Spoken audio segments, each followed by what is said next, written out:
My wife, 42, and I'm 44, have been married for 19 years. We have been together for 25 years. We have 3 great kids under the age of 14 in 2015. She lost her mother to cancer, and in 2016, her father to cancer. This sends her into a deep depression for the following 2 years. I took care of the kids while she worked dead bedroom starts during this time. Nothing makes her happy now because she doesn't talk to me. Start playing video games when the kids go to bed after 2 years. She starts coming out of her depression. She talks more and wants to do stuff with the family. We start being physical again. This went on for a year, then I lost my father. This sent me into a depression because we were very close, like my wife. I closed myself off to her. I started playing video games more and I ignored my wife. I never stopped saying I love you, giving hugs or taking her out. Started sleeping in different rooms because our son had a medical condition where we had to keep an eye on him at night. So I slept in his room. I moved my Xbox in there and played video games for a couple of hours till I fell asleep. Then COVID happens. My kid's school goes remote and my wife started working from home. My wife's job required her to start looking for supplies to reopen her business. When the restrictions stopped, she starts working closely with another member of her company. After a few months, she starts being distant and stops communicating with me. I try to keep telling her I love her and buying small gifts to show my love and appreciation. We decided that in 2021 school, we would keep our kids at home to remote learning because our son had a serious medical condition. I was so busy with my kids' school, I really didn't notice the distance getting worse until much later. Dead bedroom starts again. Then in the summer, our 2021, I started to work for Lyft because we needed extra money. I worked on the days while she worked from home so she could be close to our son's school in the fall of 2021. I picked up this lady from the airport and drove her to her hotel downtown. During this ride, she talks to her female friend on the phone about her meeting her affair partner to have sex because they are both in town for business. She said her husband is at home with kids and is playing video games. They haven't had sex in over a year. He is too busy to know she's cheating. I started thinking this sounds like us, so I started being more affectionate and more loving. I'm already a loving and affectionate person. The distance is getting worse. I wrote a letter telling her I love her, and I know there is a distance between us. I want to work it out, but she has to be willing to work on us. She said she will try to be better for the next year.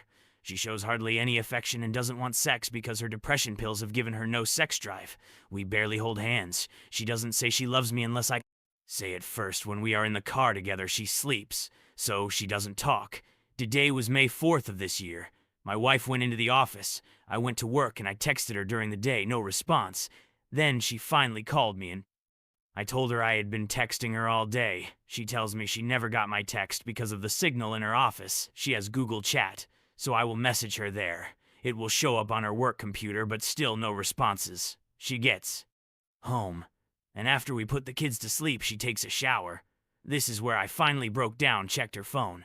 Now May 4th is a big Star Wars day. May the 4th be with you. So I checked her text from me and it was true. She didn't get them until she left the office. I checked Google Chat and this is where I found her cheating. She woke up that day and messaged him on Google Chat all the May the 4th gifts. I am a Star Wars fan also. Did I get one? Absolutely not. So I checked all their messages and the affair has been going on for almost 3 years.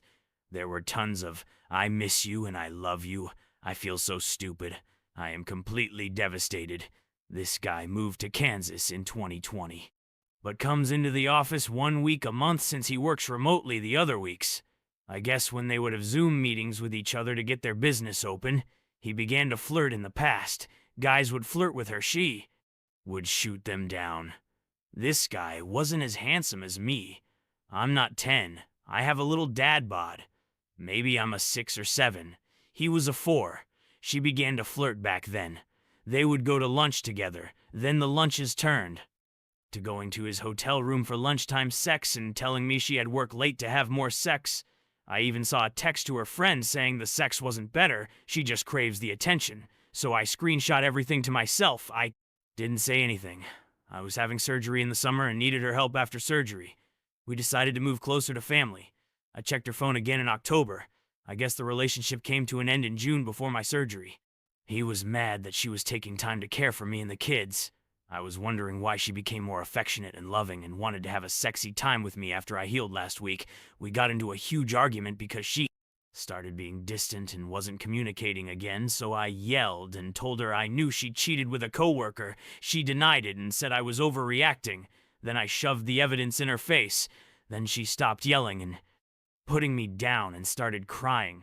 I just left and went to my sister's house. I came back home to be with the kids for Christmas, then I will leave again. I told her I was filing for divorce after the new year. She cried. Asked who would drive her to work and pick her up, who will help her with the kids. I told her to ask her a fair partner. Then she starts crying, more saying we can work it out and do marriage counseling. I will seek full custody when I file the divorce paperwork.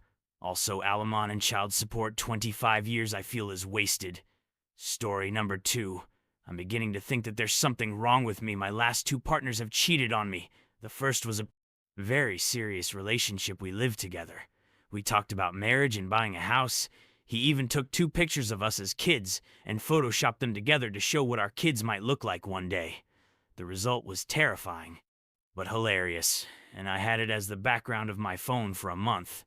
I walked in on him sleeping with my sister. Now she's pregnant, due in the near future, and he's with her. I know he's not happy. I know he regrets what he did. I know that he loved me, and none of that stopped him from my stepsister in our bed. I've spent so long now being upset at her and writing him off as just a bad decision that I wasted time on. But now I find myself mourning what we had. My stepsister and I grew up together and have loved each other most of our lives. So it felt like that was the betrayal. But he and I chose each other out of all the people on the earth. We looked each other in the eyes, committed to each other, and made the promise to stay faithful. And he lied, and he lied, and he lied, and he lied. And then a few months ago, another guy came into my life. And for the first time in ages, I felt hopeful. I thought to myself that maybe I could actually move on and live my life. I wasn't in love with him, but he was the kind of man I thought I could fall in love with. We were exclusive for about a month before we made the decision to be exclusive. I told him everything that had happened with my first ex and told him that I could never be with another cheater. I wake up on New Year's Day to a text saying we're done. When I tried getting in touch, I found out he'd blocked me everywhere. Turns out he met someone at a New Year's party and hooked up with her. Instead of telling me, he just blocked me from everywhere and sent a lackey to message me a few weeks later with the real story and a half-ass apology. I want to be angry, and maybe a part of me is. But as I'm sitting here, I'm just thinking, what if it's me? What if I'm just not lovable? What if it's never going to happen for me? The thing is, I've been a pretty confident person. I went through as a kid, but I got through it and grew stronger. I'm pretty good look. I've been told that I'm fun. I hold down a good job and make decent money. Also live my life according to my values. I've always put my family and partner first, because that's just how I believed it should be done, and I thought that I would be prioritized in turn. I've lost most of my family because they'd rather have my stepsister's baby in their life than me. My friends have been fair weather for the most part, and I know that I'm a laughingstock in my friend group as much as they pretend to pity me to my face. I feel the little spark I've always had fading. I don't chime in on conversations anymore. I've stopped putting on cute clothes when I go out. I don't plan anything, so I don't have anything to be disappointed about soon.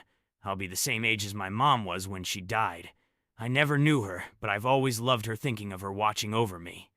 I don't remember the funeral, but it was one of those funerals where there wasn't a dry eye in the house. She lit up a room, and people tell me she was a good woman in my worst moments.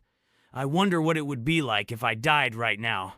Would anyone cry? Would anyone care?